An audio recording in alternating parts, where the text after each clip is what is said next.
Okay, folks, here we go. Guys, here we go. Let's have a good show. 1B, stand by. Okay, Yeah. Yacht, sir. Yeah, Take it. take it at midfield. Okay, Just go take right it. now. Opposite Go to up camera well. 3. Can 3. you Go to the gate. Perfect. you. Just like that. I'll just go ahead. Yeah, graphics 2 is going to be up for the first. Okay. Take it. Go right now. Go to camera 3. Go. Yep. Can you Go to the gate. Perfect. Just like that. No music. I'm going to hand to Q. Sophie. Wait for it. Wait for it. Wait for it. Radio. Be on radio in the Canal Zone. All right, guys, mic check. SCPM. Go ready. Okay, Ricky, mic. Wait for it. Yep, I am ready. Wait for it. Wait for it. 2.5. Willie, mic check. Yep, let's go. 1B, stand by. 10, 9, 8, 7, 6, 5, 4, 3, 2, 1. and we're live. Okay, and go for it, guys. Live indeed. It is 8 p.m. Eastern Time, 5 p.m. Pacific Time, and 8 p.m. Canal Zone Time. It is happy hour at the Balboa Yacht Club. Ricky, how's it going, man? Happy Friday. Yes, it is. Happy Friday to everybody. Thank you, like always, for joining us on this beautiful Friday, like Willie says. Again, thank you. We are SCN Canal Zone, happy hour at the Balboa Yacht Club. And this is a podcast, everybody, that's all about the Panama Canal, its history, its founders, its people, also known as Zonians. And tonight, we're going to have a phenomenal show for you guys. More of an informed discussion than anything else. So Yes, brace indeed. yourself. It's gonna tie into one of the big anniversaries tomorrow, which is Just Cause Day. I think it's gonna be interesting to see how we're gonna put these two things together. Again, not a political show, an informed discussion. So Yes. welcome More of everybody. a current events show and a flashback show, which is And a going to be flashback. interesting. You know, you could almost call it a double flashback show because, you know, we are going to go back to Just Cause. We're a little less than 24 hours away or a little more than 24 hours away from when everything, went Midnight. down. But nonetheless, there's a lot of similarities to what went on then with what's going on, a little bit to the east of Panama now in Venezuela. So a lot on the table there to discuss. And again, it's going to flash back to a guest that we had on earlier in the year, two guests that we had on actually, Steve Tochterman from the Canal Zone from BHS, and Jesus Romero, who also served in the Canal Zone. They co-wrote a book that we went over, Final Flight, Queen of the Air, which is a great book about drug smuggling, and really it focused on the air part and some interesting things involving a little town in Texas that doesn't even have an airport and was somehow registering a ton of aircraft that were being used to fly drugs and stuff. And part of it we showed on a map there was interesting because it involved Venezuela and an air corridor that they use there. So it's going to be interesting how that correlates to what's going on now. But instead of being in the air now, we're going to go down on the water because, of course, in the news lately, there's been a lot of talk again with these boats that are getting bombed and what's going on there. So we're going to hear from some folks that have been talking about this, have been researching this on both in an official capacity and as well as, from an authorship, standpoint. So a lot of great information there. But before we do that, hello to our friends in the zone and around the And a world. toast. Yes, And a toast. exactly. A toast We first. can't Sorry, start guys. without our toast. So toast Salute, to all you everybody. Zonians and to the eighth wonder of the world. Yes, and Merry Christmas, everybody. It's time to start saying that. We should have been saying it the whole month. It is the one month where you can really push the holiday throughout the month. But Merry Christmas, Happy Hanukkah, Happy Kwanzaa, Happy whatever, any holidays out there. But nonetheless, so good evening, Jim. Good to see you. Yes, here we go. Jim and Diane Bradley, good to see you guys. Good evening. Yes, happy fellow Zonians on Fridays. That's what it's all about. Chris, good to see you. Happy Friday from Cincy, Hey, Tucky. Chris. Right on. Yes. Good to see you, Chris. CZ forever, indeed. That is so iconic, and especially that view that we put on at the end of the show with Sosa Hill, right? I mean, the guys that did that job, whoever you are, a salute to you guys, man, because carving that into Sosa Hill is something that they did it probably out of just sheer pride and the adventurism and all that good stuff. But I don't think they realized how iconic that image would be and would become. As far as that, I don't know what you want to It call was it, a but high that, school thing. It was all the high school students that would get up there and do that. I yeah, I think mean, it was, maybe you guys, the older guys, can tell us more about it. yeah, that would be interesting to find out. Yeah, If turn it was at a Ricky's volume up a little bit. club or Yeah, like, Ricky, they said turn your volume up a little bit if you can. Got you. I just gotta speak into the microphone. Yeah, there you go. But no, that would be interesting. You're right to find out what that was all about. If somebody here knew the people, or if somebody here did it, and I cut that remember in as a there. kid, I remember that the cruise going up there. But I don't remember if it was like teams. Like Team A would do it from 1 month, Team B another month, Right. or something like that. Right. Well, I remember when they burned that place down. That was always Mhm. pretty impressive, because Hey, Mark Cicero. you'd have Mark. Good to see you, man. Thanks for hard. Yes, it is a lot of fun. It's a lot of work, and I'll tell you what. I'm a big fan of AI for a lot of different reasons, and I understand a lot of what it does from a productivity standpoint. And Ricky and I have set up a channel now that it's amazing how much we're able to do some show planning and get our stuff ready to go. So yeah, hopefully And we've it'll. got the Knicks taken care of, all the technical stuff. We've gotten all Yeah, that taken care fingers of. crossed that it Fingers crossed. continues But that at the way. end of the day, Willie, it's all about money. Because we invest so much. Yeah, that is the true. more money you spend, the better the technology. That is works. very true. That is very, very true. But nonetheless, it's thank you. We appreciate it and love you guys. Stepping in All our and sponsors, and man. helping Thank you out, so and then of much. course Yeah. our sponsors as well. And then you guys bring a lot of banter to the conversation, a lot of engagement and comments. Oftentimes reminding us of things, because that's part of what we're doing here, is going back there so that we all can learn and reminisce. And then in Mark's case, he puts together some really cool songs that they themselves evoke a cool Zonian conversation. So Mhm. it's a lot of fun, man. I'm glad that we do this show, and I'm glad that we've been able to 100+ shows now that we're doing, and we keep plugging along, man, because it is a lot of fun. It's a blast to do this. So 112. yeah, right on, man. That's awesome. That's awesome. So, but anyway, let's get a few announcements. Ricky, I don't know what we have as far as announcements go, if there's much of anything, the but Canal Zone reunion, we have a few things going. The Canal Zone reunion, guys, they just put out. I think there's a new thing to do. What is it? New event, and you're gonna go check out Howard.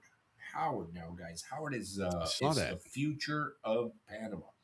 It's where all the tech's going, and we spoke about that a couple of weeks ago. How the United States has given Panama this green light to produce chips in Panama, right? And there's you guys know the train's going to be stopping there. The bullet train's going to be stopping there, plus all the new highways and bridges. So the Canal Zone Society, the Canal Zone reunion is putting together a go out there for 3.5 hours and go look around, check it out. But you're also going to go check out this brewery they have out there called Cerveceria Clandestina. Okay. And for 2 hours, unlimited tasting. So that alone is worth it. But it's a microbrewery, which I know a lot about. So you can go there and see how they're making beer and all that. I think it's going to be great. But it's a new event, and it's Go See Howard. So if you guys are interested in that, go check it out. If you're going to expat in Panama, that would be a great place to invest with all the stuff that's going there in the future. So that's what we have with Ricky. They said they can't hear you. They can't hear me. All right. Well, let's Willie, why don't you take over, and I'm gonna just and I mean, hey, never know, that might be a blessing in disguise, but nonetheless, yeah, no, it's amazing what the other day. It's interesting you mentioned that in Howard and the size and everything that they're adding there. We were in our chat the other day just kind of fooling around with these, for instance, right, and different things. What would have happened if, and especially leading up to Just Cause, where imagine if Just Cause had resulted not in just getting rid of Noriega and ultimately the Panamanian military as a unit, and instead going with what they ended up having, a government and a law enforcement, police force and all. But what if the United States during this invasion had decided, hey, we're gonna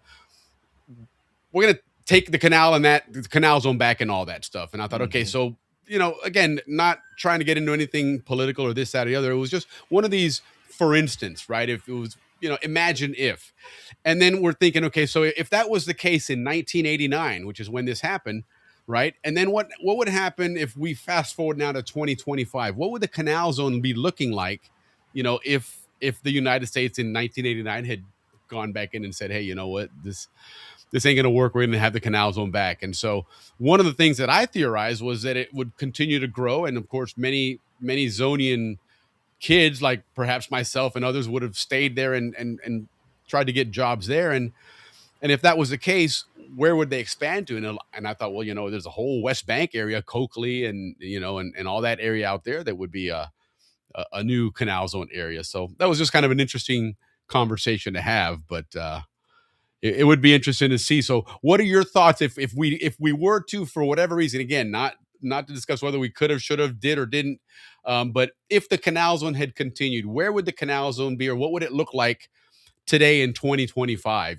Thinking about the technology there and all that kind of stuff. It'd be an interesting conversation to have, right? And see what your thoughts are on that. Say, I'm working, so I can't stay. We'll be out of town for holidays, but wanted to wish.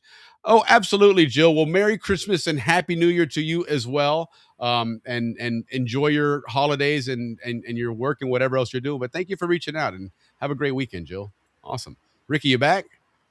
Still got that same frozen pose. So he's he's still, remember, he lives in the tech hub of the world, right next to Silicon Valley. So it is difficult to have connectivity over there in good old San Francisco. Can you guys hear me? We can hear you, but your video's frozen. Now I don't know if these guys can hear you, but let's see. Lee Morton, Merry Christmas. We hope you have a great holiday season. Look forward to enjoying the Canal Zone reunion with all you Zonians. Yes, listen, most of the stuff that was out there from when they first announced it and tickets went on sale sold out quickly. So it looks like it is a gigantic crowd, and kudos to these guys. Well done for having Canal Zone reunion, Panama, Canal Zone reunion 2, whatever you want to call it. But they're doing a fantastic job, and they again keep adding more things to it. Remember, that reunion there is one that take some comfortable footwear, because it's a reunion where you go and do things. You're not just sitting around in a hotel, which in and of itself is fun to do. But this one, you're going to go see a lot of old neighborhoods. You're going to get on a train. You're going to get on a boat. You're going to get on a bus, on a Chiva. So be prepared to stay active, because it's going to be you're definitely going to be busy doing stuff there, but a lot of cool reminiscing, right?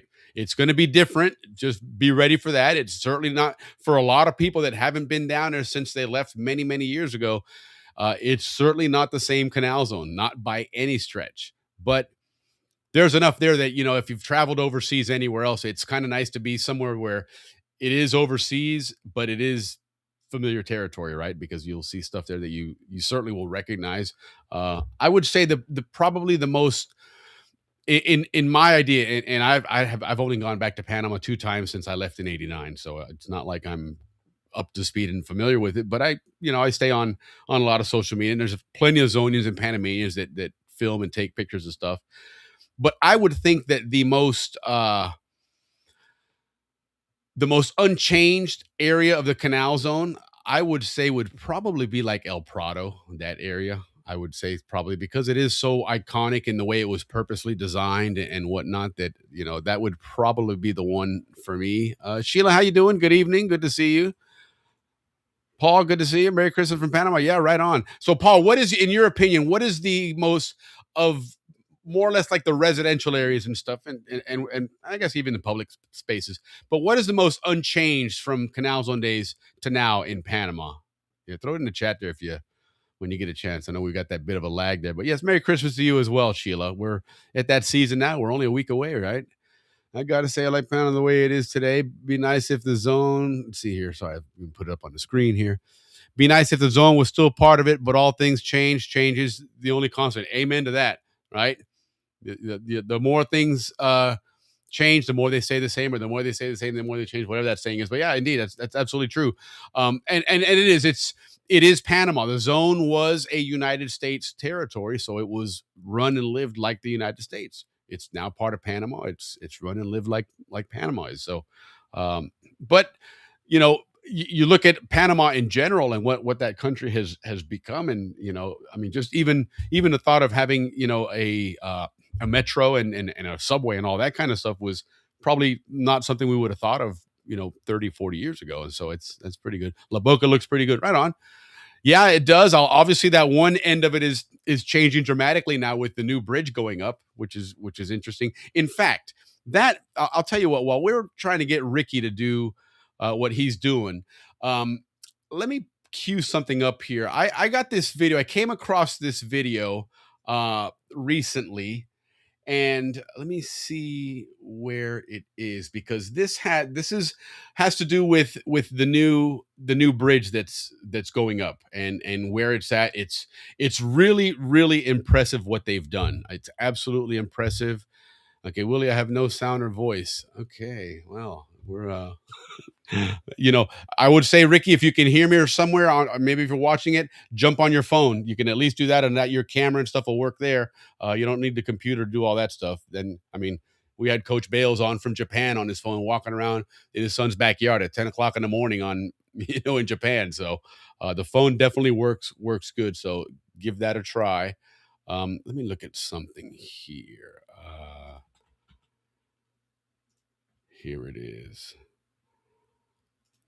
Yeah, this is really cool. This bridge is it's the fourth bridge, they call it. We had Ralph Furlong on recently to talk a little bit about that, but it's the bridge has been it's about well, the bridge itself is not halfway done, but it's part bridge and part tunnel, right? Because you have the bridge going over the canal right in between the ports of Balboa and the Bridge of the Americas, the Thatcher Ferry Bridge.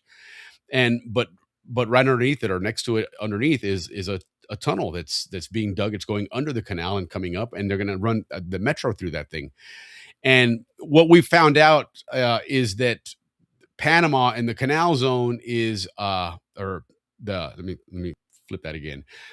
Chorrera and Arahan are now really considered suburbs of the big Panama City metropolis. And so a lot of people that work in the city live in this area and they commute. And of course, even with that other bridge that's out, closer to Gamboa in that area, it's still, the traffic is brutal. And so they've built this new bridge, and they have this metro, which is going to go all the way out to Chorrera. And it's going to cut that trip down from hour plus to less than 40 minutes to get into Panama City. So pretty impressive what they've done with that. You can now actually take the metro from Tocumen Airport and get yourself all the way into pretty darn close to Balboa. And eventually, of course, now you'll be able to connect onto another metro that'll get you all the way across under the canal and that way. So that's going to be interesting. But yeah, I don't know what I think Ricky is. He's definitely got his down and out tonight, I think. Let's see here. Let me see what he's saying. He's got no sound and no voice. So, well, we're gonna see what we can do here for now. But I guess I'll just fly solo with this. Let's do this. Let me get our sponsor up here, because again, we definitely can't do this without the help of these guys. And Howler Monkey Sauce has been just top notch. They've stepped up and sponsored our show for 6 months now, and it is a great hot sauce anyway. I really like it, from just a personal standpoint, and now, of course, since they're sponsoring us, I really like it. But let's see what those guys are doing here. And with the ad, we did the first ad, which was Gamboa, and then we've been showing Mac, which was the second Howler Monkey that they're trialing. And Chamis should be coming out. He should be ready this weekend. You'll see him Friday. But let's go back, if you haven't seen yet. We've seen Mac a couple times. Let's go back and see then what if I can find him real quick. Where Mr. Is he here? Yeah, this is our original Howler Monkey, Gamboa. Check this guy out.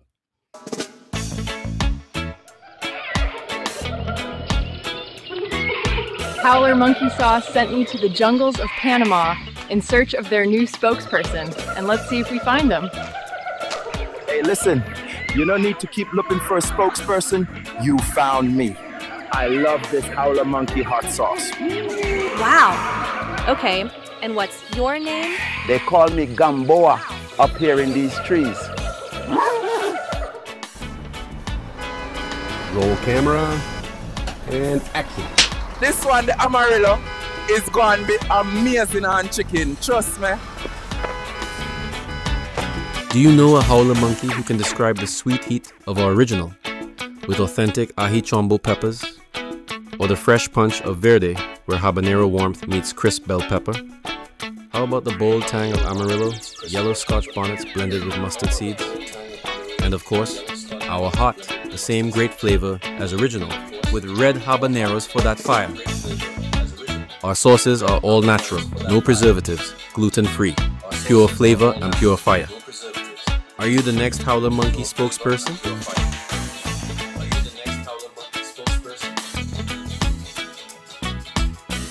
Okay, so we'll see who the next Howler Monkey spokesperson is. So that was Gamboa. That was our first one, and then we had Mac, who we've come to meet here in the last couple of weeks, and then of course our next spokesperson is right here, none other than our friend. Let me get him set up here. Our friend Ricky Royo is back in town, but let me get him all set up here real quick because he is back. Let me just get him all situated. He had to put in a new connection here, so bear with me, guys. There he is. I'm gonna, you know what, Rick, I'm not gonna do that for now. I'll just leave it as is for now. We'll fix it here in just a moment. But hey, welcome back on the show, Ricky. Can you hear us? No? ¿Me escucha? No, I guess not. Okay. Anyhow, let me do this. Let me go ahead and bring these guys on real quick here. Can you guys hear me though? Yes, we can. Ricky, can you hear us? Good. Finally, yes. Okay. Well, welcome, Ricky. But more importantly, Steve Tochterman, Jesus Romero, welcome to Happy Hour at the Balboa Yacht Club. Happy Friday and Merry Christmas to you guys. Hello, gentlemen. Same to you. Hey, Merry Christmas. Yeah, good to see you guys. Good to see you guys again. A repeat customer. I like that. It means our service wasn't so bad after all. So, no, it's interesting the timing that you guys have with everything going on now in the news, both current events and anniversary events, because both of them tie in quite nicely with what you guys have done and what Jesus you're continuing to do with these books you're writing. But just real quick, guys, to backtrack for a moment here, back in, and let me get the video here right. Let me just back earlier this year. Actually, I was going to say last year, but we're still in 2025. But we had these guys on talking about a book called Final Flight, Queen of Air. And as you can see it there, let me see if I can get these guys to move and get them out of the way here in just a moment. The screen is not cooperating with me for some reason. Let's go here. No, see what's going on. Sorry, guys. This is a night of technical difficulties. But anyhow, go ahead and Ricky, go ahead and introduce these guys and talk to them real quick while I get this whole situated here. But talking about the book everybody, and what we had before. We started the show praising how good our tech has gotten, and tonight, things happen. Guys, this is with us tonight, like Willie said, two authors of the book Final Flight, Queen of Air. Now, this is their second time on the show. I'd like to introduce you guys first to our very good and Zonian friend, Mr. Steve Tochterman, Balboa High School, class of 76. And he was a big part of this book as a co-author. And the author of this book tonight, we have Commander Jesus Daniel Romero, an adopted Zonian, who, wrote this book, but also, like Willie mentioned earlier, lived and served in the Panama Canal. Commander Jesus has 37-year military and intel services to the U.S. forces. Thank you very much for that. And Mr. Romero can also be seen on Fox News, Newsmax, Univision, just to name a few.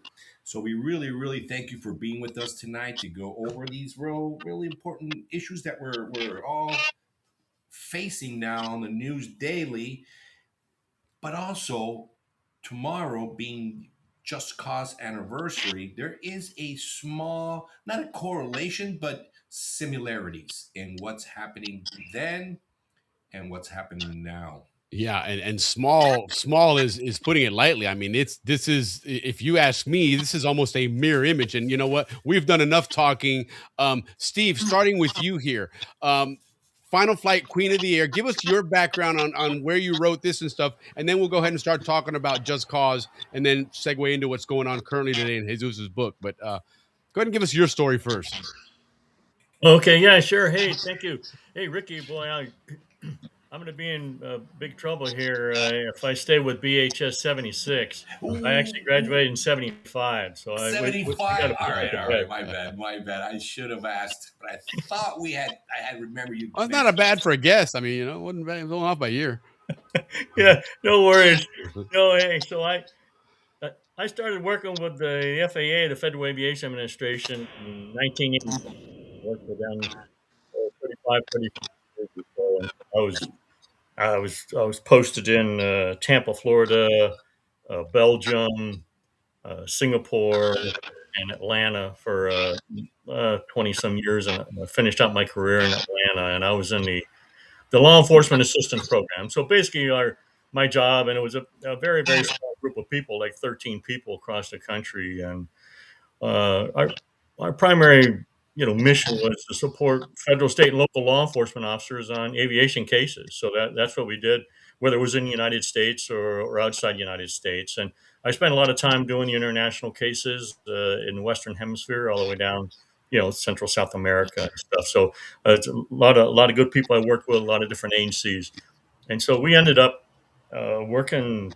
both Jesus and I, and geez, there was a cast of, well, there was a lot of people that worked on the investigation. We refer to the Aircraft Guarantee Corporation AGC case that the individuals got prosecuted in Texas in started in 2021, 2022, and so we worked on that case for almost 5 years. And a number of people got indicted and prosecuted, and some went to jail. And we're going to talk about one of them that fled the country, and I'll give you the update on that. But it was a great job. It was a lot of fun, a lot of hours. Our primary focus on that case was aviation. And so that's what I did. So I worked with those different agencies on the aviation pieces, the aircraft, speed and identifying aircraft and stuff like that. So it was a lot of fun, a lot of work, and in the end, you work a lot of cases, regardless of what agency you are in the United States. It doesn't matter if you're civil or federal. You work a lot of cases, and sometimes people don't get prosecuted or so. But we were very very fortunate in this case. I think 8 or 9 people were on the indictment. A couple of them passed away, and for the most part, the major players were convicted. So it's a great day. A lot of agencies put together a lot of work involving drugs coming mostly out of Venezuela by aircraft and into Central America. So we work with our partners in Central America also, and you got to be very cautious about who you're working with there, because you never know whether they're corrupt there or not. But it was a very successful case. So we spent, Jesus and I'll tell you, we spent more than a year on the book. Yeah. No, and we talked about the book back in April, and Jesus, Zonian, obviously we've had this discussion in the past here on the show that, a Zonian, initially through pride or whatever, was, hey, you had to be living in the zone, and your parents worked for the Panama Canal Company and whatnot, and everybody else was an outsider, and we were very protective of that. But over the years we've come to really understand that, I mean, heck, I'm not living in the zone if it wasn't for the Air Force and my dad being stationed down there. So you were stationed in Panama. You're a Zonian as well, but having been in the military down there. So give us your background and your story here, and then leading up to this conclusion, which is a very recent article here that kind of brings this thing full circle to the next story. Yeah, my story is my father was stationed in Panama. He was in the Venezuelan Air Force, and he was part of the basically the School of Americas, or the Air Force component for Latin America. So my dad had been in Panama in the 50s, and I later joined the military and ended up going to Panama. And for whatever it's worth, my job was basically strategic intelligence. But it just so happened that the number one problem that was ongoing back at the time, back in '96, was still drug running from Colombia and Venezuela into Panama. And so I spent basically 3 years all the way up to until we handed the Panama Canal to the Panamanians, doing the same mission, still doing counter drugs. And I was kind of thrown into it and never stopped doing it. I loved the mission. You could get self satisfaction within a couple of hours of your work. If you did a good job, you can get some of the results immediately, and you can kind of scratch that itch. So we had a great time in Panama. We had, we formed great relationships, and still have some friends in Panama, and have some friends that were Zonians. And it just so happens that Steve and I kind of find out that he was in Panama at the recently within the case with Deborah Lynn Mercer, and so we were in Texas and find out that he had been in Panama, and me too. And so we started talking about some of the people that we knew, and turns out that we know the same people. Common mission. And so I'll tell you something about that I think it drives the point about tonight's interview. While we're talking about the 20th year, or the anniversary of the Panama invasion, and the underlying reasons why that was, obviously it had to do some with drug running, and it, oddly enough, still didn't go away then with a major invasion, but things got better for Panama. We're still dealing with um, the same problems, the same underpins that still kind of drives illicit economies and illicit activities today. Sure. And so, simply enough, it just kind of changed responsibilities from cartels to cartels. But basically, what Steve and I were doing, we were stopping the cocaine flow that was coming out of Venezuela by the Cartel de los Soles. Right. Now let me ask you, going back to Panama and obviously pre-invasion, one of the issues was the fact that Noriega was dealing with the cartels in Medellin. And so after the invasion, how much of an impact did that have on them and Panama, because I mean that's a really big loss, I would imagine, for those guys. Well, the drug flow didn't really change. In fact, if you remember in the mid 90s, you had this economy that was being run by the drug flow into Panama. And Right. so Panama became basically a laundromat for illicit activities. And so a lot of the infrastructure that was built in Panama in the mid to late 90s is the direct result of cocaine trafficking. And so what we have today, it's kind of like the same thing. So when I first got to Panama in '95, we already had a major maritime case where we seized 12 metric tons of cocaine. That was a major and the largest maritime load in history then. Right. And then now we talk about loads that are 20 metric tons on a ship. Wow. That's amazing. Well, and it's interesting because, one could argue then that when they look at Panama now and go, look at this incredible giant city, and you say, well, yeah, but a lot of it was financed by cocaine money, well, some people might say, well, what was wrong with that? Well, look what it did to our city, but, obviously long term, it's probably not good. And I would imagine that ultimately did hurt Panama, and force everything else to happen. But now let's talk about this case now and this OCCRP report that came out, which kind of brought that story back to, I wouldn't say full circle, but in some ways another conclusion, right? Go ahead, Steve. Yeah, definitely. This is the case involving a pilot and an aircraft broker out in California. His name is Lance Ricotta, and he's long term aviation guy out in California.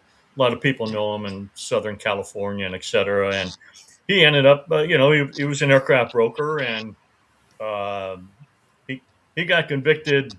Geez, 80s, early 90s, for falsifying documents with another, drug cartel guy by the name of Ed Nunez. But he later, he was an aircraft broker, and so anybody can broker an aircraft in the United States, regardless if they've ever been convicted of anything or not.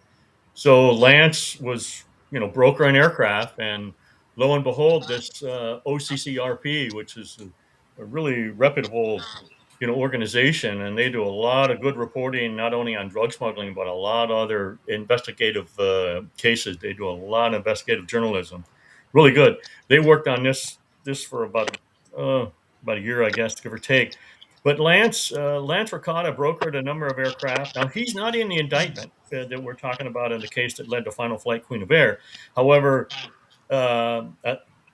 amazingly, 11 of the aircraft that he owned or had a hand in, whether it was money or a handshake or paper, 11 of his aircraft ended up either burned on the ground in Venezuela, Honduras, Guatemala, Mexico, and so his name was floated around a lot by a lot of different agencies, and so this OCCRP, decided to pick up and say, well, let's take a look at Lance Ricotta, and so it's a really good article about the number of aircraft that he brokered.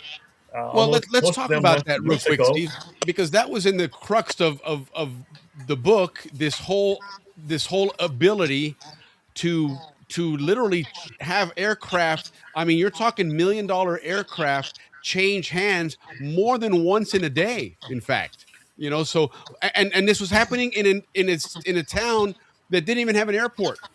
So give us that background to kind of put into context when we talk about brokering all these aircraft and what that meant. Yeah, okay, exactly. So the AGC case was based upon the Aircraft Guarantee Corporation and Deverlin Mercer. And there's a company in Dallas, WFAA. They've done some really, really good reporting.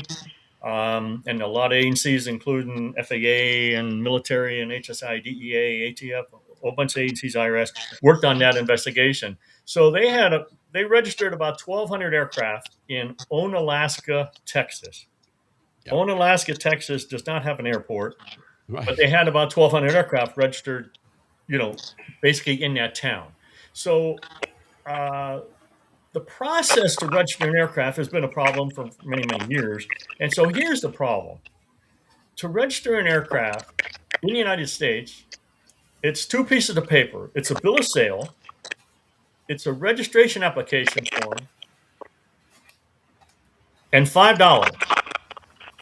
That's what it costs to register an aircraft, regardless of the size, if it's a single engine or... Now, does the bill of sale need to be notarized or anything?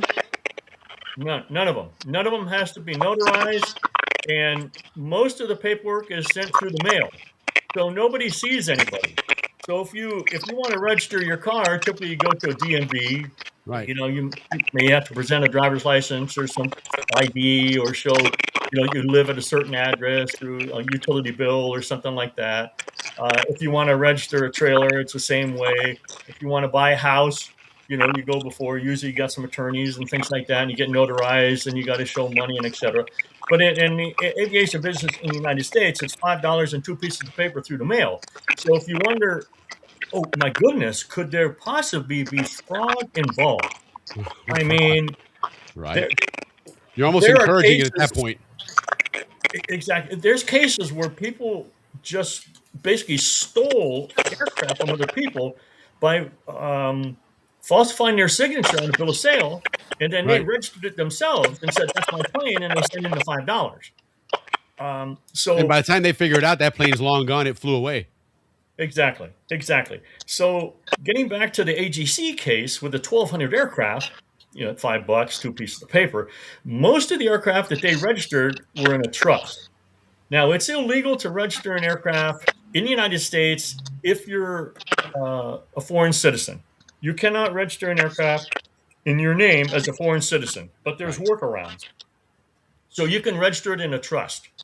And the trust says, Jose Gonzalez in Mexico is the trustor of the aircraft, which is basically owner, and they send in some trust documents and et cetera. No IDs, no nothing to the FAA, and then But the AGC trust is in the registers. United States, so it satisfies the regulations of registering it in the United States. Exactly. So even though they're a foreign citizen, they are the owner of the aircraft, but they're not the registered owner of the aircraft. So They're they the owner of the trust. They don't own the aircraft. The trust owns the aircraft. correct. Yeah. Exactly. So there's very little of this, know your customer kind of stuff going on. Yeah. And with the FAA, there's no vetting of the information that's provided. So if I sell my plane to you, no one calls you from the FAA and say, "Hey, Will, did you sell your plane to Steve?" Right. Nobody calls you.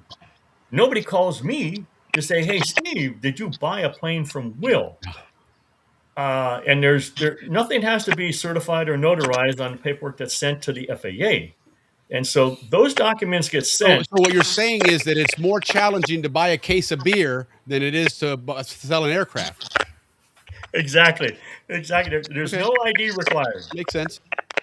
No ID. We've had I think a 6-year-old registered an aircraft. We had a guy in prison in Massachusetts. He sent in the paperwork, got it registered to him, hit the address of the prison in Massachusetts.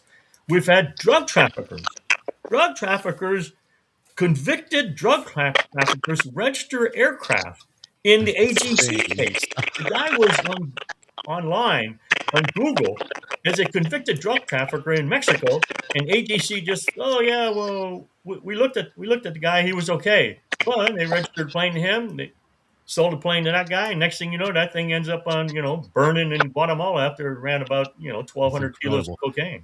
And it's amazing that you think you just general thought would be it's an airplane. There's got to be a little bit more, vigilance and eyes on it. I saw something totally unrelated, but recently, some airline, they were notified by an airport because they're going to do some construction. They go, "Hey, you got to move your 737." They're like, "What's 737?" It'd been there for 7 years. They'd forgotten about it, and it fell through the cracks in re-registering whatever. And you got a whole Boeing aircraft here that nobody even knew they owned. And so it's amazing that happens in 2025 in the information age. But so this of course led to finding out what's going on with these aircraft and how like you guys mentioned in the book, at one point an aircraft lands and before it takes off again, it's already re-registered. There's a new number painted on the side of it, and it's a whole different ownership aircraft and followed on a different radar, etc. So that's gone on. You guys obviously got a big case here, and then it's, as we see in the news here, it's come to a conclusion. So now we're going to look and see, then fast forward to where we're at now, right? Because we've got a new threat, a new avenue that's, and maybe not new for you guys, but certainly new for us in the news, because everything was the aircraft. And am I the only one getting that bad static feedback, or is anyone else hearing that? Yeah, I can hear it. Okay. It might be mine. Yeah. Well, Will, if I could just add one more thing. So, yeah, the usual, the usual crooks, involved in stealing cars and motorcycles and things like that, they'll try to change, the license plate number, or they'll put a fake one on there, kind of thing like that. So that's pretty standard. But the cartels and the crooks involved in aircraft, they pretty much do the same thing. They just change the tail number. And they put whatever tail number they want on there, and off they go. They also put tail numbers that exist, and that's what some of the scheme is. That Jesus and I worked a number of cases on that. Is Will owns a plane November 1, 2, 3, 4, 5. And I'm going to jump out, but keep chatting. Yeah. And so the cartel they would just put on November 1, 2, 3, 4, 5. And so people would say, "Oh shoot, there's Will's plane." And well, wait a minute, what's Will's plane doing operating in Guatemala and Venezuela? Well, and then they call Will, and well, I don't know what you're talking about. And so it's the same thing with vehicles. They just dummy up, and they even change the paint scheme on the aircraft, stuff like that, to try to fool us. But it's just standard crook kind of regular stuff. But they do get kind of smart sometimes. But we just gotta. I mean, a lot of people, a lot of work, a lot of people worked A on lot of these people cases. behind trying to find this. I got a question for you guys. Was there a single case in the book that to you captured the true scale of this aviation trafficking network? Could you say again? Was there a single case in the book that you guys wrote that to you captures the true scale of this aviation trafficking network? Like what made you guys say this is important enough for us to write about? Oh, Jesus and I, we may disagree on the single one, but we're both going to agree on the case of the Saberliner that flipped over and ran down the the dirt strip. Oh, geez, one flight after that, and etc. That was a great case. That was a good So this case. is in Venezuela, and the plane was taking off. Yeah, so no, it's a Saberliner. It's a small jet, maybe about an 8 seat aircraft, really fast. Those jets, and so the plane flew from Mexico down into Venezuela. It loaded, I think, what 1,500 kilos of cocaine on that flight. They take all the seats out and etc. They load it in a remote area in Venezuela, and then it takes off in the middle of the night, and they fly dark. When I say they fly dark, they turn all their equipment off and stuff, so they think they can't get tracked and stuff like that. But I mean, the U.S. government's got some good equipment and stuff, and so they're looking as best we can. But it's a wide open ocean there between coming out of Venezuela and the Caribbean. But so, we saw the track, and the aircraft came in to land in a remote area. It's a dirt strip. They just built a dirt strip in the middle of nowhere, Guatemala. This one happened to be along the coast. I think it was the east coast of Guatemala. And these guys were coming in. The pilot was a 20, 30-year aviation pilot, very experienced, and a co-pilot who was a rookie. He never even flown in a Saberliner before. And his checklist, checklist for the co-pilot, it was handwritten. They did a handwritten checklist, for this guy because he'd never flown the Saberliner. And so they're coming into this dirt strip, and they ran out of fuel before they landed, and uh, they eventually landed, but they basically crash landed. That plane came flat down because it was like a rock coming down. It came flat down. It hit, flipped over, cartwheeled down the runway. Amazingly, the crew survived, but there was a firefight. The military was in the area, and the cartel showed up, and there was this big firefight for about an hour after that. And the pilot was named this guy Amaya, and he's well known. He's still in jail in Guatemala, but that was a really big case. A lot of people were looking at that one. Wow. Yeah. That's amazing. And then now we've transitioned then over to getting now into the water version of things, right? And we keep hearing these stories, and again, we're not trying to get into anything political here, but Jesus, shed some light on what's going on, on the water end of things. And interestingly enough, another book coming out, which again, I'm not kidding you guys, timing could not be better for this. But Jesus has a book that's coming out. Fingers crossed, it'll be out right before Christmas. It's called Lethal Silence: The Hidden World of Narco Submarines. Jesus, give us some background on this and how it ties into what's going on in the news right now. And there is, for what it's worth, there's something with your mic. I kind of turned it down a little bit because I think that's where the static is coming from, because I muted earlier and it stopped, for what it's worth. But I can hear the static the entire time right here. Yep. So anyway. But you sound good now, though. That's good. The problem is that narco traffickers need to push that dope out of Colombia, and they'll do it in any way, which way they can. So most of the time, and the majority of the volume of cocaine comes out via high speed boats, semi-submersibles, narco submarines, any way, and they can get large amount of volume out, they'll try to do that. And so these speedboats normally carry anywhere between 1,200 kilos to 2,500. Low profile vessels can carry anywhere between 1,200 to 3 tons. And some of the semi submersibles can carry 3 to 7 metric tons of cocaine. So, what we're watching today is what I have been watching for the past 20 years. And what Okay. the reality of the truth of what's happening is that we're basically not keeping up in interdiction with high volume cocaine trafficking from Colombia through Ecuador and Venezuela. So when you hear people, they'll say, well, only it's a small percentage of cocaine that it's coming out of Venezuela.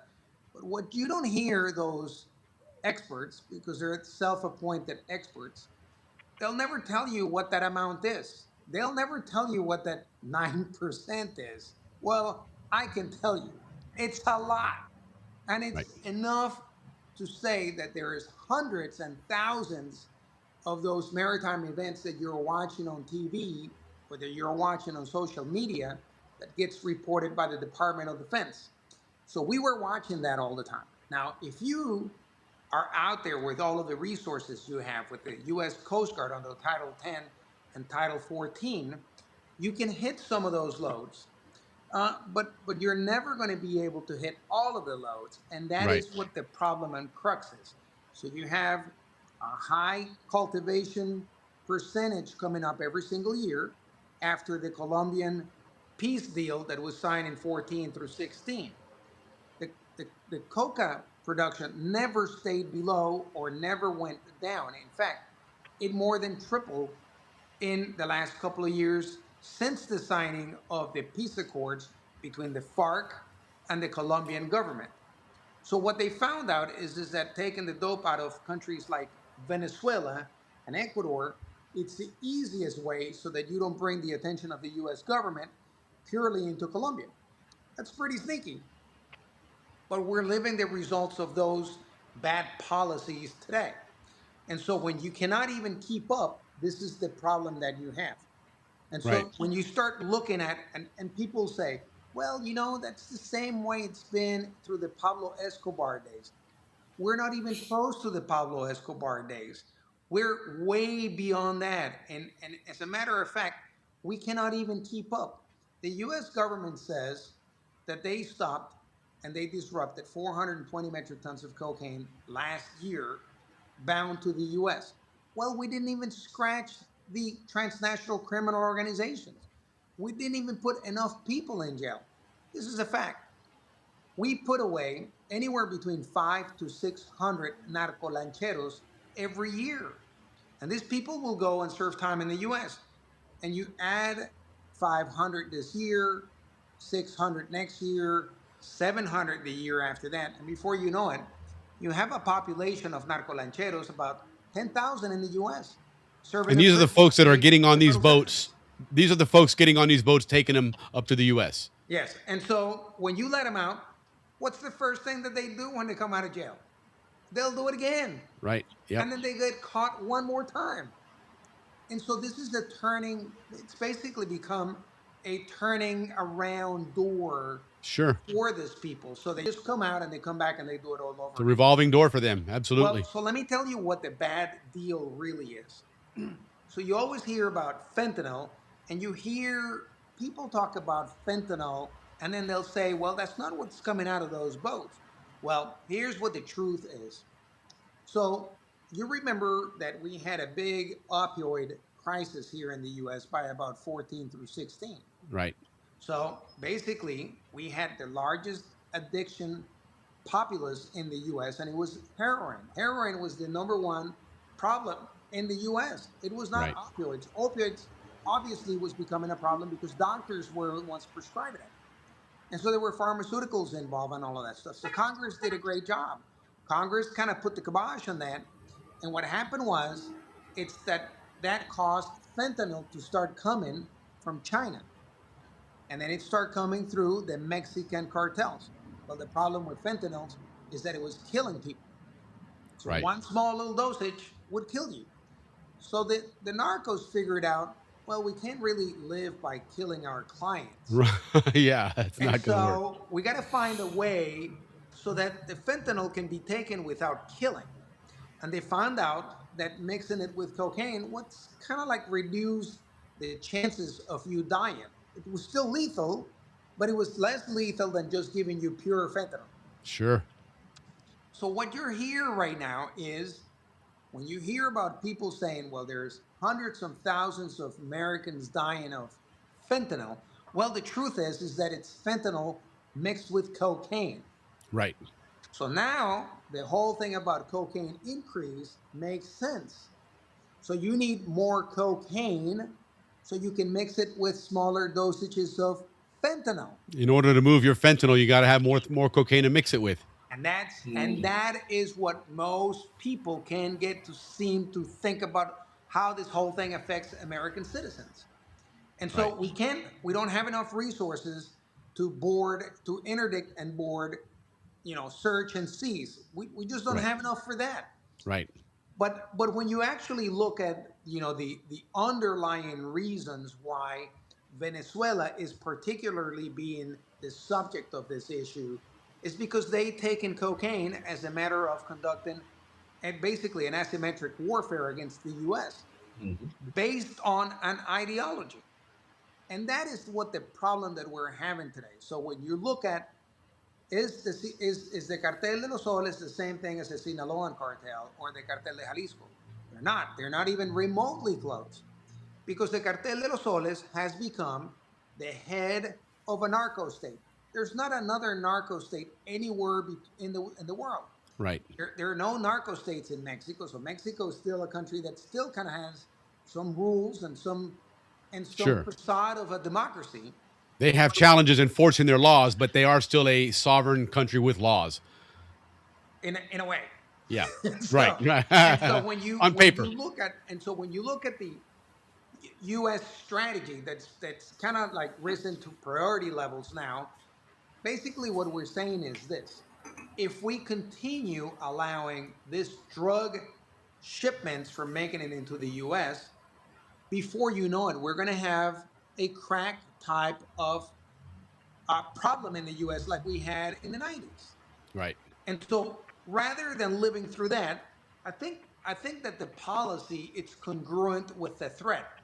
So you have a country that it's led by a whole bunch of criminals that took over somebody else's elections and they just basically took Venezuela as theirs.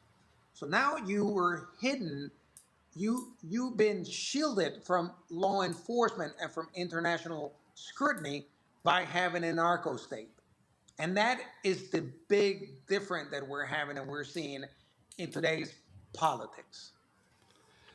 And so and this goes back, we hear about Maduro and all that, but this goes back to Chavez. I mean, this was an actual policy that he verbalized, wasn't it, that he was going to attack America with cocaine, right? Yeah, so yeah, I wrote that in the book. So on the book, it says that the primary reason why we were seeing all of this increase of cocaine and that we were seeing all of the shipments coming from Venezuela, it's because Hugo Chavez said it that he was going to basically uh, bombard the U.S. with cocaine shipments, and Right. and there was a reason behind that.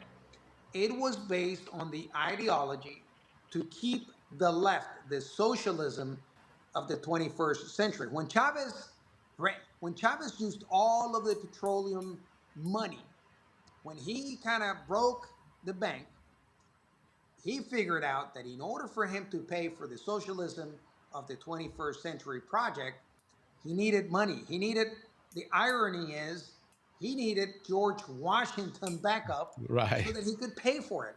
Sure. And so when you look at the underlying conditions and reasons about how we were attacked asymmetrically by a third world country, it makes sense now that you see why the cocaine production went up through the roof. Sure. So that you're using it to mix fentanyl, you're using all of that money that you're making it back so that you can buy elections, like, for example, in Mexico.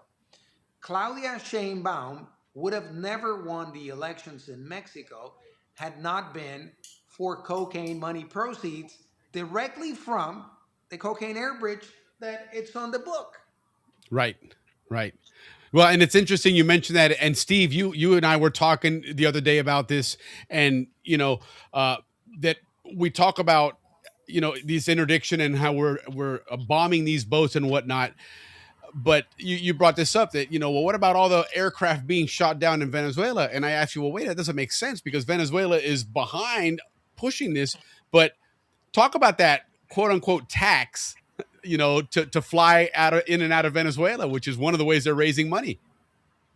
Yeah, that's a great question, Will. And so, Venezuela for probably 10, maybe 15 years or so, uh, has been shooting down. They call it disabling.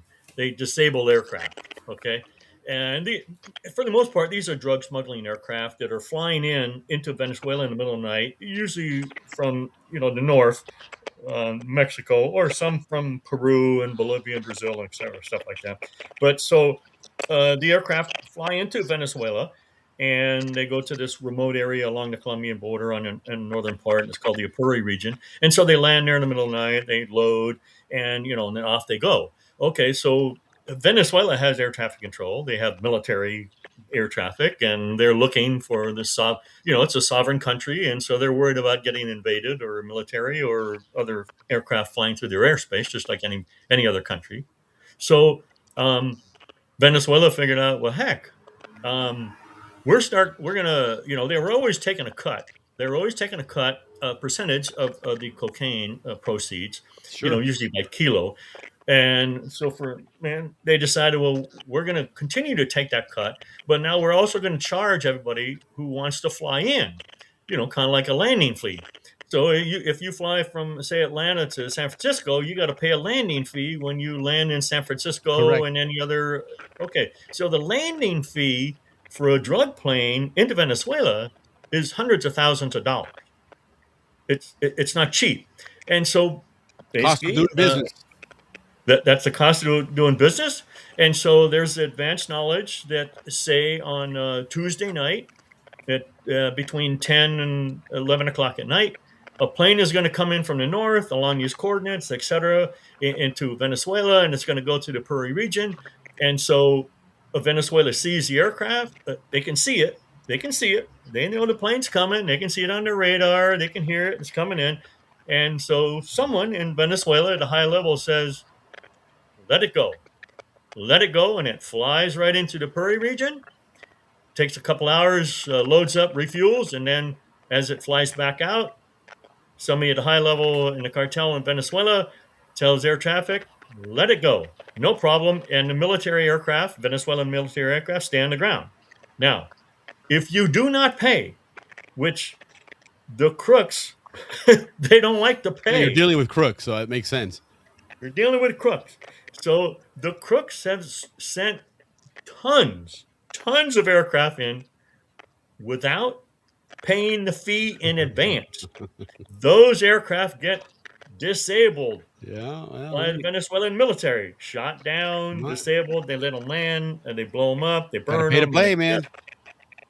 That's been going on for years. U.S. registered, Brazil, Mexico, Peru, Bolivia, Guyana, Honduras, you name it, the Dominican Republic, you name it. Their aircraft have been flying in there. Our aircraft been flying in there and getting disabled and shot down. And who knows what happens to most of the pilots, etc. Right. So when I hear people complain that there's a fishing boat flying through the Caribbean or the East Pac and it gets destroyed by the United States, I have yet to hear of anyone for 15 years from the U.S. government complain about, hey, we just had an aircraft that flew into Venezuela and it got blown up. And we got hundreds of pictures of the planes, U.S. registered, and the legitimate tail number is on there. Right. And nobody complains. And I'm like, well, wait a minute.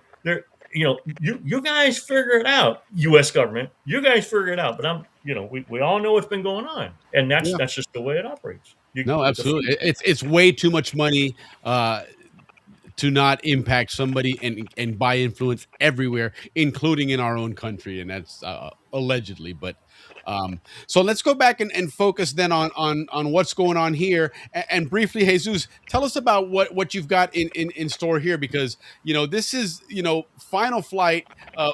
Great book. It gives that insight of where this was, I guess, back in the I guess it would be Cartel 2.0, right? Because Cartel 1.0 was Escobar and those guys, and then after those guys, they shifted, like you said, where the production actually went up, and the whole big aircraft registration fiasco and stuff. And now we're into this next, I guess, Cartel version 3.0, which is this ocean going thing. What are these cartels like now? And back then, I guess it was easy to tell because it was basically the Medellin cartel was Pablo Escobar, and that was, I guess, the head, and everybody, kind of looked at that here. But who is the Cartel de los Soles that you mentioned several times, and tell us about what's coming up with those guys. So, the Cartel de los Soles is basically Nicolás Maduro, Diosdado Cabello, and Vladimiro Padrinos Lopez. So, Nicolás Maduro is the Venezuelan former president. Diosdado Cabello is the former Minister of Justice, and Vladimiro Padrinos Lopez is the former Minister of Defense. Now, I say former because they actually lost the elections the presidential elections that were held in July of 2024. Now, they just basically robbed the elections and they stayed in power. Well, the Cartel de los Soles was born back in the days of Chavez. And basically, it was born out of the same thing that I explained earlier about, they basically broke the bank from oil proceeds, and they now had to go and find another way to make money to kind of push forward their socialism of the 21st century. Right. Well, what they actually did is that they kind of went out and they established relationships with the Colombian FARC. And that's how they first started getting cocaine out of Colombia into Venezuela, and then from Venezuela to Central America and the Caribbean. And FARC, for those of you that don't know, FARC is the Colombian rebels that were fighting in Colombia for many, many years, that had really kept that country and seemed like a perpetual civil war for seems like for 15, 20 years or so. And that's who FARC is. And they obviously turned from that to then, drug trafficking became a very, very big, tool for them. So basically, you still have the FARC in Colombia. You have other organizations as well. But you're trying to build yourself up to that. So in 2020, there was an indictment made in the U.S. where they actually identified Nicolás Maduro, Diosdado Cabello, and Vladimiro Padrinos Lopez as the main culprits of the Cartel de los Soles and what they were doing. But in doing that, there were two generals that were also designated under that same indictment. Well, those two generals were eventually arrested, extradited to the U.S., and they actually went through their court case, and they actually pleaded guilty. And they pleaded guilty to narco trafficking as major figures for the Cartel de los Soles. So when you hear people say, well, the Cartel de los Soles doesn't exist, and we haven't seen the proof and the evidence, well, you have two big army generals that are in jail serving a 20-year sentence for being members of the Cartel de los Soles, who were doing the coordination to pump the dope from Colombia to Venezuela to be flown into Central America, Mexico, and the Caribbean. Yeah. So basically, from this relationship, then also it kind of went over into the ELN. So in Colombia, the FARC and the ELN are now fighting over, basically control of the cocaine flow from Colombia into Venezuela. How do we know that? Because Jesus Santrich and Ivan Marquez, who were the top negotiators for the FARC, who were negotiating the peace accords out of La Habana, they eventually made it into Venezuela under the auspices of Nicolás Maduro. So there's plenty and ample evidence to show how the Cartel de los Soles has grown over the years about pumping that cocaine coming out of Colombia. So when you hear people say, well, it's only a small amount of cocaine that it's coming out of Venezuela, well, make sure they tell you what the tonnage is, Right. because otherwise they're telling you a lie, and mostly it's political, and mostly it's charged about emotions and things like that, and you're never going to hear only but real people that have been on the field about to tell you facts and figures. Let me give you a Sure. figure, for example. Between 2017 and 2022, the Cartel de los Soles was able to pump 120 metric tons of cocaine by air from Venezuela destined to the US through Central America and the Caribbean. That's at a whopping $3 billion a year. And that was just on air.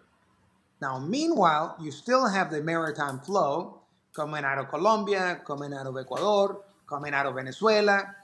And the Venezuelan cocaine was coming to Haiti, Dominican Republic, and Puerto Rico.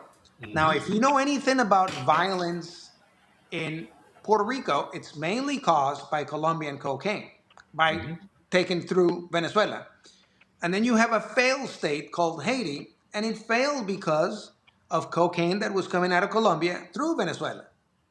So we've seen this movie many, many times, whether it's air or maritime. If you put enough pressure into one of these transshipment means, you're going to get an effect. You may be able to stop it, you may be able to disrupt it, but eventually it's going to pick up steam into some other areas, and you're going Sure. to see that flow change. Um, you know, where it's being originated and where it's being transited, but mainly still through the U.S. And I think that that's the problem with the American people. I don't think that we're well informed. I think that there is a huge amount of ignorance, but I don't fault the American people because they're hoping that we're doing our job, that the government is doing what it's supposed to Right. do. But basically, what's happened in the last 30 years is, I'll tell you up front what the problem has been, having worked in this problem for 37 years. It's that the US government gave up. The US government was like, oh man, it's just a drug war. Nobody cares. Well, somebody cares because you have American citizens dying. Correct. So Correct. when this stuff has started kind of drawing down, you still have the narrative that we're in a war against drugs, but the U.S. Navy pulled out all of its ships, Right. and they said, "Hey, I'm sorry, we can't do it anymore because we don't have the ships, we don't have the money, and we got to put all of our efforts and resources into the war on terrorism." Correct. So Correct. 9/11 exacerbated the problem, and it Sure. basically gave Create an them a free opportunity. range. Now let me ask you, and it kind of leads into what we're looking at there is the three books here, because there's a trilogy of books that are coming out now, that are really intricate stories. And again, guys, looking at the background of these guys and what they know, what they've seen and investigated, this is I mean, just fantastic information if you want to really learn what the story is here. But one of the things that I think probably isn't talked about a lot, that really is again exacerbating this even more, is there's a term out there now, transnational gangs, right? And we use that term a lot, but I think people don't understand that. You're looking at Cartel de los Soles, and they're in that Venezuela area. They're run by Maduro and his gang of folks. You have what was the cartel you just mentioned that's in well, of course, FARC, and then the other one in Colombia is what? ELN. ELN, right? And then you have cartels in Mexico that are huge cartels as well. And I think this is also making things more difficult, is the fact that they're working together and they're coordinating, so that they're sharing information. They each have their mechanisms and ways of doing it. So how is that impacting this whole thing, and either making it more difficult or making it obviously more profitable for those folks? Well, so here's what really should make your hair stand up. So when you hear that there is nexuses and relationships between the Cartel de los Soles and terrorist organizations, most people are kind of saying, that's not true. This is just one political narrative that it's coming out of this. But here's how it works. This had been going on for a while, but it made it even stronger. When we kind of disrupted this flow by plane coming out of Venezuela, destined to the US through Central America and the Caribbean, when we actually dismantled this organization, here's what happened. That flow, that 120 metric tons, had to look for a way to find another market. So you Right. still have the same amount of cocaine that is being produced, but you have to find another market for it. Well, that market is Europe. And here's what they did. They still use planes to fly the cocaine mainly from Colombia, being produced by the Colombians through the ELN and the FARC. But now they were flying the cocaine from Venezuela to Suriname and Guyana and over to Africa. And so people Mm, go, that is impossible. Well, there's several good cases that have resulted in interdictions in Ghana and Guinea-Bissau. sure. The same jets, like Lance Ricota's type jets, now were being flown into Africa. And now here's where it gets really interesting. And this is where it should kind of really concern every American citizen. That cocaine was now being pushed by and secured by Boko Haram and ISIS. Hmm. Boko Haram and ISIS were the ones that were providing the security escort for the cocaine shipments coming out of Venezuela destined to Europe through Africa. Wow. That's huge. That's majorly significant. Yes, Now, out of indeed. that, we know that they were in cahoots with Hamas and Hezbollah. And that's why people talk about Hamas and Hezbollah being in Venezuela, because they were actually going back and forth about other types of relationship, weapons, arms that was being paid by cocaine proceeds. Right. And which in turn helps to continue to destabilize areas in this region as well. When you're talking about bringing in that amount of people and the kind of people that you're bringing in, and unfortunately, going back to what we saw, previously with the open borders and everything, and the concern of what was coming through here, and how many of those people were indeed coming through. So So, now, so listen, let me tell you one more piece of information, which I think you're going to find astounding. So last year, when we were working on the book, I got an invitation to go testify in Congress. I was going to testify in Congress on a committee that was going to talk about the air threat against the U.S. And so I think that the testimony was in late April or early May. okay, So I had been invited by the Senate Judiciary Committee to testify in January. And then the actual testimony was going to be in April or May. Did you know that I was actually prevented from providing my testimony? I was disinvited wow, because of obviously the nature of the discussion was going to be the Deborah Lynn Mercer case, which directly had a relationship with the Cartel de los Soles. They right. did not they did not want to have me provide the testimony. In turn, they asked somebody else who wasn't involved in the investigation at all. Right. They couldn't really provide anything that would compel anybody to take any action. Wow. That's amazing. So now we're looking at three books on the screen here: Shadows of the Cartel de los Soles, Lethal Silence, which is the one we're looking at that's getting ready to come out here, and then Tren de Aragua. We've heard a lot about Tren de Aragua, right, in the news, and certainly with the elections and everything else there. But again, notwithstanding the politics of it, give us a background of what Tren de Aragua is, who they are, and how they've become so prominent an organization. So Chavez knew early on that he was going to need someone that he could trust, that he could kind of give those special need requirements Right. to high level officers that would be, basically following what he was ordering him to do. And that got him into cocaine trafficking, armed trafficking, and actually assassinations, hits, murders, all kinds of stuff. That's where the Cartel de los Soles comes in, because when you're a flag level officer, you wear in your epaulette, you wear suns instead of stars like in the US. So that's the Cartel de los Soles. Oh, very All right. interesting. So there's a lot of So symbolism there. now he gets a military institutions. He brings in the intelligence apparatus, and now he's doing all of his illicit and illegal activities by using Venezuela's military. All right, so the other side, he knew that he just couldn't count on the military to do this. So they devised a very sneaky way of using basically people that were in jail to go out and do the same thing so that you would have two sides that they didn't trust each other, but Right. you could kind of make him do whatever they wanted. So now you have the Tren de Aragua, which was born out of Tocoron, which was one of the Venezuelan prisons. And Chavez used one of his closest colleagues that she was an expert in dealing with the criminals. And then it came out to be the Tren de Aragua. Now, why is this important? I'll put it in one single case so that you understand.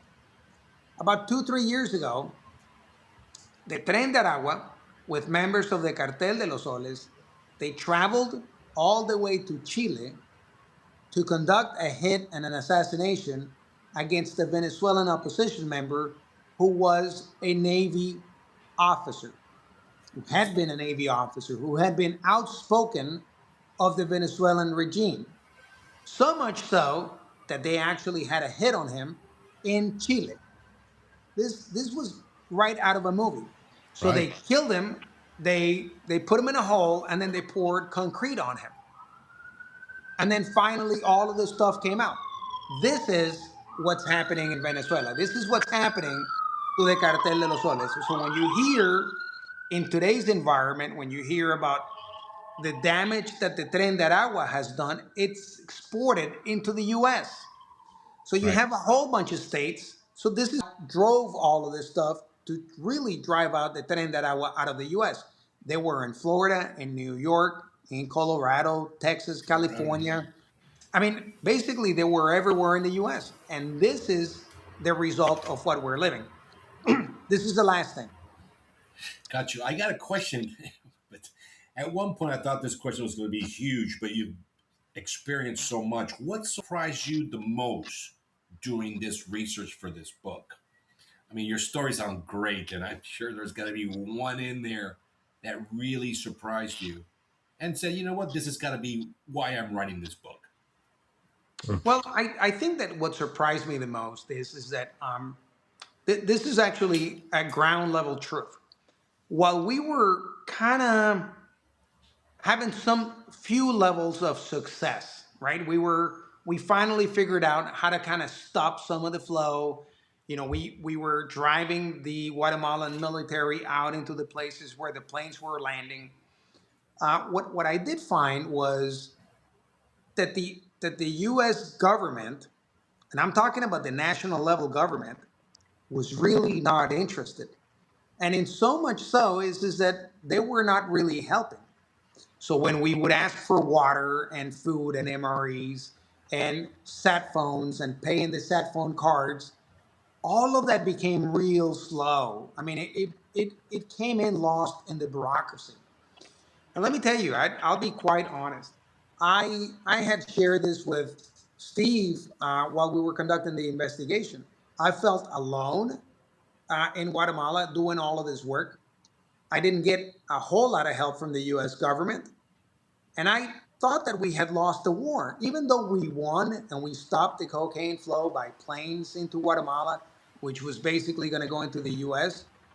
I felt that we had lost it. We did not have enough resources. The U.S. government was definitely not committed.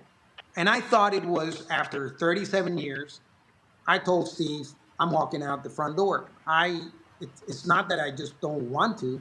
It's just that I don't have the resources. I mean, you can almost look at that almost like a Vietnam in a way. You know, I can feel their pain.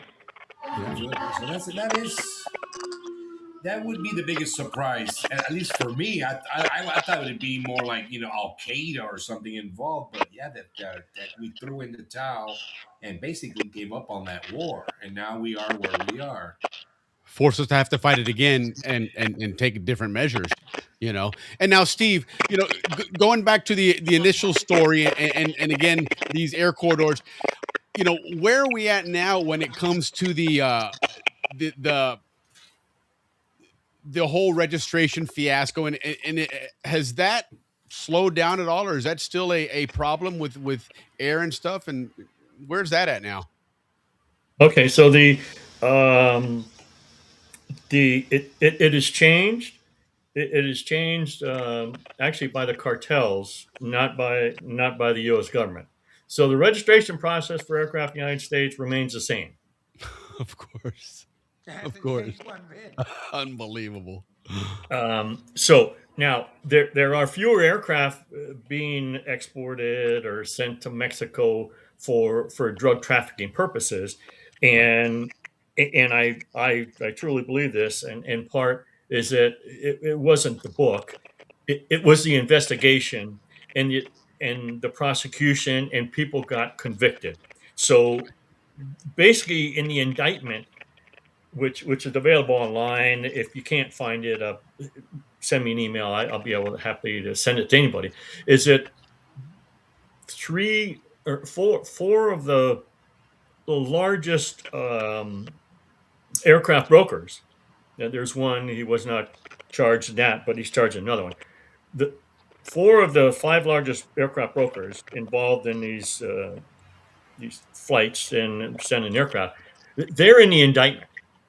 Okay. So the U.S. Attorney's Office did a fantastic job. So did the other agencies, and so that is in part of why a lot of the aircraft are not going there. So every once in a while, Jesus and I, we're still watching aircraft movements and things like that. But I can tell you the FAA registration process is the same, but it was the investigation, but more so the prosecution. And then we'll talk a little bit about an indictment of this other guy and his extradition. But so it was those things, but people got convicted and sent to jail, and basically we shut down the air bridge for it's been going on now about almost 3 years. Now, again, that doesn't mean to say there are not a couple flights here and there, but I think there was 1 year, and Jesus knows the exact number. There was 1 year, maybe it was 2020 or 2021. I think there was like 200 flights in a year. That's down to maybe, you know, 15 or 20 a year now. Right. We were getting bombarded. Exit to see if it's me. All right, I'm gonna exit and come back. Okay, you got it.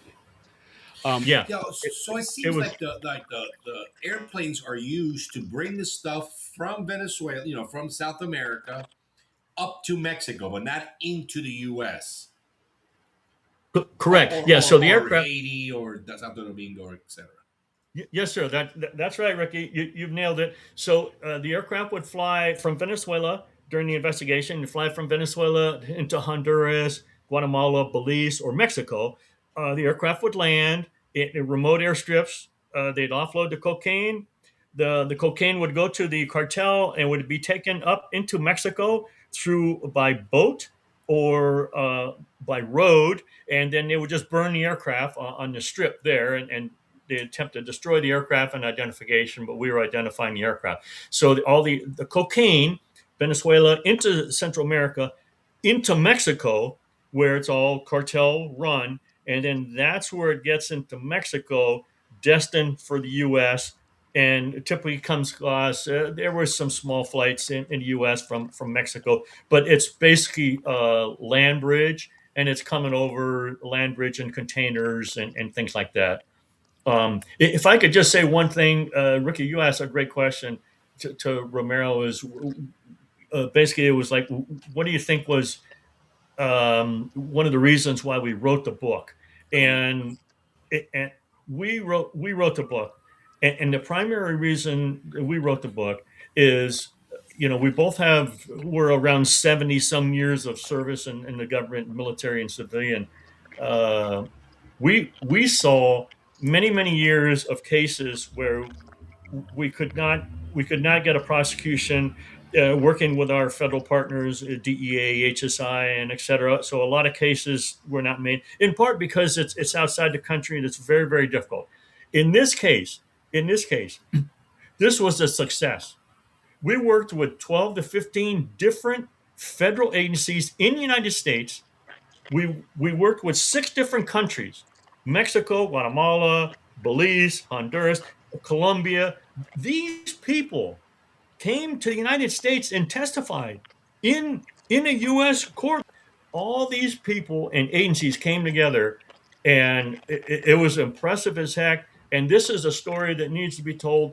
That sometimes, and I say this 100 times, sometimes the government gets it right, and by God, in Right. this case, we did. Sometimes the good guys win.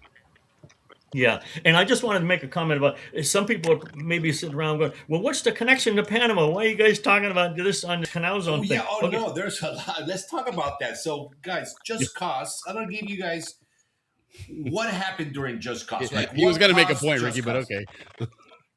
Sorry. Go ahead. Yeah, just real quick. Okay, so Jesus touched on it. Tren de Aragua and the Cartel de Soles and the Venezuelans. How did most of them get to the United States? They walked through the Darien jungle, wandered up in the United States. That's how they got here. That's one connection to Panama. What's another connection? Money. Where is the banking? Venezuela has to survive on U.S. dollars. They're not surviving on dinars from the Far East and whatever the Brazilian currency. They want U.S. dollars. There's banking in Panama. Jesus and we watch flights, and again, we're talking small aircraft. We're not talking about Copa and those other flights. We see flights Colombia to Venezuela on the ground 30 minutes to Panama. They're in Panama for 2 or 3 days. They go back to Venezuela for 30, 45 minutes. Then they go to Colombia or regular flights, Venezuela to Albrook. Albrook to Venezuela, back to Venezuela. We stopped Martinelli's jet in Guatemala. That's amazing. That's amazing. Yeah. Oh, that was you guys. Yes. Amazing. Yeah.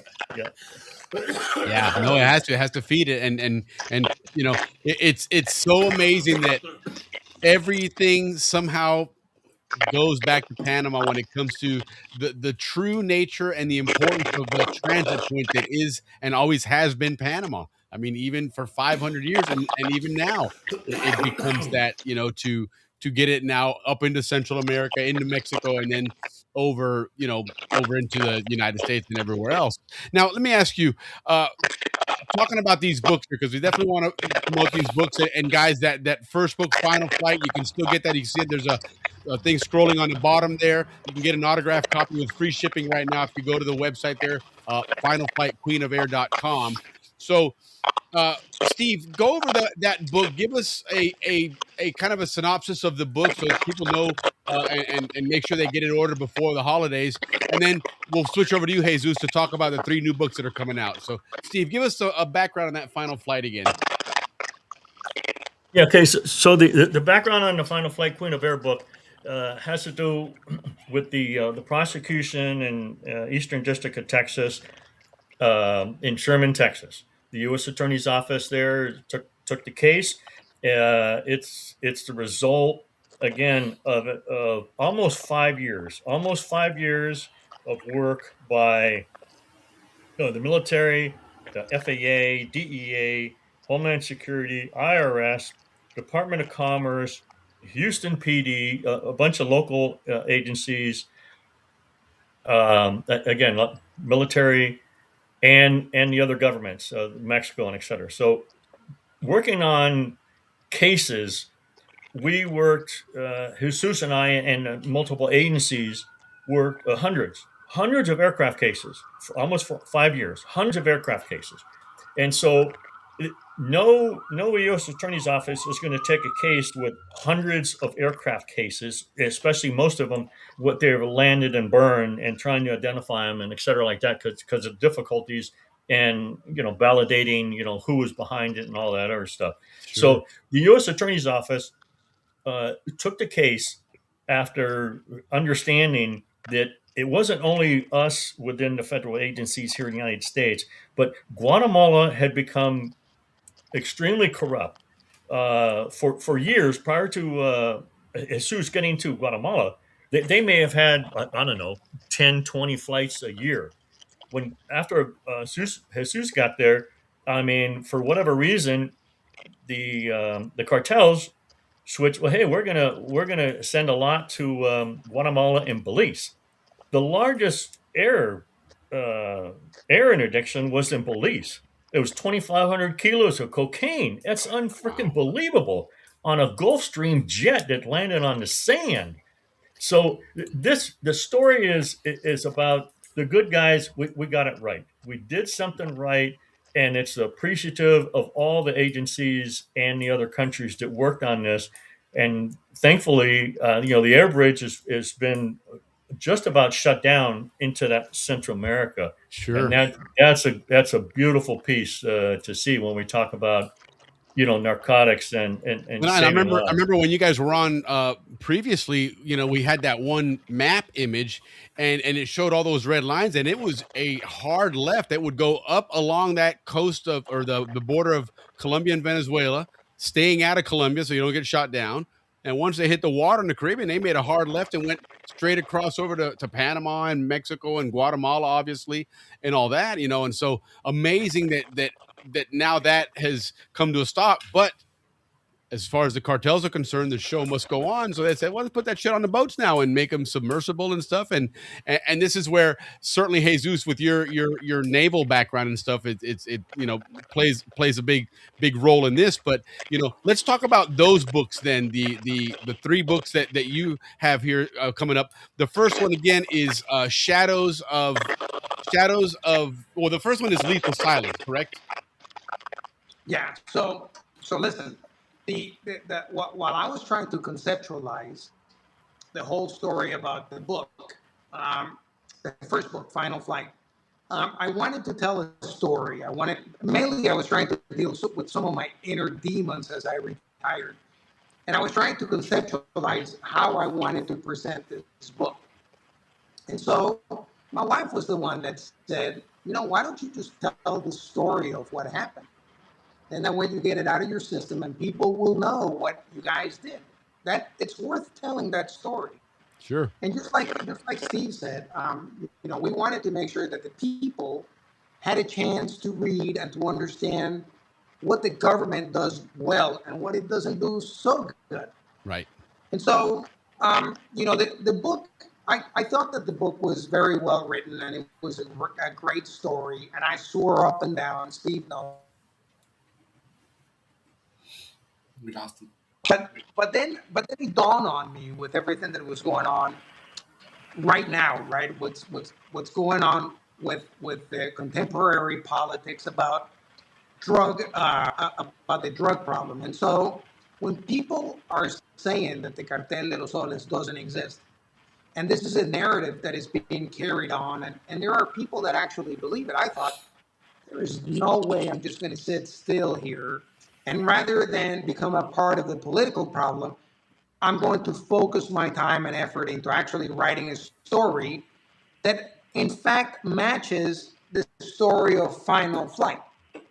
And so the same thing can be said about Lethal Silence, about the narco submarines. We went from a few narco submarines per year to dozens and dozens per year. And this is a major problem. I actually make the case that this narco submarines should be made illegal, and they should be made labeled or designated terrorist platforms. They're already illegal to make. They're illegal to be riding on. But I think that we need to make it a little bit more harder on the narco traffickers and the narco terrorists. That if you get caught on one of them, you're going to get a life sentence. And maybe we'll start having some sort of behavior corrections. And so it's the same way with the Tren de Aragua. So if you actually look at what the Tren de Aragua did and what the narco submarines did and the Cartel de los Soles, and then you see the book Final Flight, there's an underlying problem. There's a common denominator. All of these cartels have now weaponized what used to be a little bit of cocaine, a little bit of marijuana, into major, massive problems into the U.S. society. So when I make the case in the books that this is an asymmetric warfare being waged against the U.S., well, it is. When you consider how much cocaine is being transported in these vessels, You're talking about the equivalent of giving bullets and ammo and weapons to kids in the U.S. Correct. so that they can shoot themselves. Yep.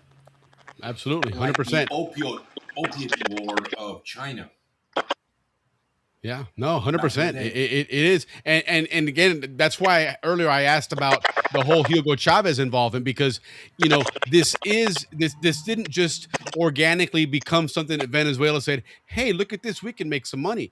They purposely targeted the United States in a form of attack, and they bragged about it, right? And so this is what's going on here, and Maduro just picked up where Chavez left off, and so it is an attack. It's a blatant attack. It's an announced attack. And to me, it's absurd that we look at it as a law and order problem. This really is an attack by a foreign government and a foreign entity and a terrorist. No different than flying an airplane into the World Trade Center. So Okay, listen, this is not politics. So right, I'm not trying to drive a political right, of course, message, but I'm going to tell you, I'm ashamed that we had cocaine in the White House. 3 years ago, right, there was cocaine in the Oval Office, yeah, and people try to minimize what the cocaine problem is in the U.S. It's not a small problem. It's not a little war like some of these right, people want to tell you. It's a huge war, and let me tell you, we were losing it. yeah, no, without a doubt, and I can't turn around and say that we're winning it yet. We've had some success, but there is still a lot of work to be done. And maybe this will open people's eyes to it. And who knows, maybe if things get dealt with Venezuela in a certain way, that may curtail it. But at the end of the day, somebody else is going to pop up somewhere that is glad to take the payoff to continue to do that. So, it's not up to these countries to police themselves as much as it's up to the United States to protect themselves and have to do it with whatever means necessary, if you ask I me. love that comment. Love it. But anyhow, listen, guys, this was fantastic. This was, really, really informative. You guys obviously bring a lot of not just great knowledge, but experience behind it and the credibility behind it because of your roles, in government. And first and foremost, thank you for your service, you guys, and appreciate what you guys do to help out here. And thank you for providing us a great show, because this is some fantastic content. Again, to me, the timing couldn't be better, right? There's just so much going. It's funny. Yesterday when we were doing some show prep, Jesus is like, "Well, I hope they don't attack tonight," and I was like, "Well, if they do, I hope you stay on our show first, because we booked you before CNN and Fox did." So, but right now we're free and clear. But I think people have a little bit more context on this. And again, appreciate you guys making sure that we didn't make this a political show. This was really about informing of what's going on now, how it tied into us, the Zonians, with everything that we have that anniversary tomorrow going on, and it really does all. I hate to use the term tie in nicely, but it does, right, for this story. And so, great job, you guys, on what you've brought to the table, what you've brought to print. Continued success. Jesus, good luck with the 3 new books there. Again, guys, fingers crossed that first one's out before Christmas. We can get it ordered and whatnot. But again, guys, thank you so much. You got any parting messages? Any red carpet treatment is yours, man. Give us an announcement or something. Happy holidays. All right. Beautiful. All right. Absolutely. Yep. Thank you, Will and Ricky. Thank you very much. No, it was our pleasure as always. You guys did a great job. Thanks. Continued success to you guys. Merry Christmas, happy holidays, and happy New Year, guys. Take care. Thank you very much. See you next year. Cheers. All right, there we go, Ricky. So, well, it's a great show, Willie.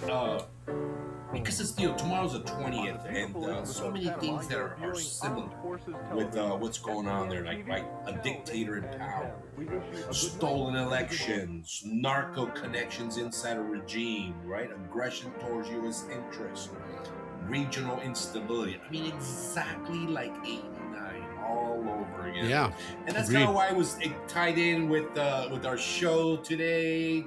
Tomorrow being the 20th, the gentlemen being a part of it. So, it really did. Appreciate it.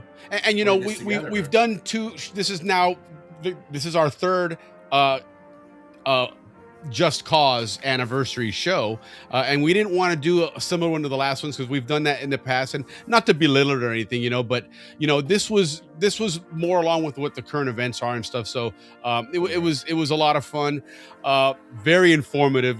Some great books there, and again, appreciate these guys and their service. And Steve talked him in carrying on the torch from his dad, who's a Canal Zone police officer. We had him on earlier as well, but. Hey, great show. Ricky, glad you made it back on. There's our Red Chiva saying it's time to move on. But listen, next week we have a really cool recap show. Don't miss it. But Ricky, get us out of here, man. Hey, guys, thank you. Sorry for my microphone not working. You guys missed out on the bochinche, but we'll catch you guys next week. From the bottom of our hearts, thank you, thank you, thank you. Love you very much. Cheers, guys.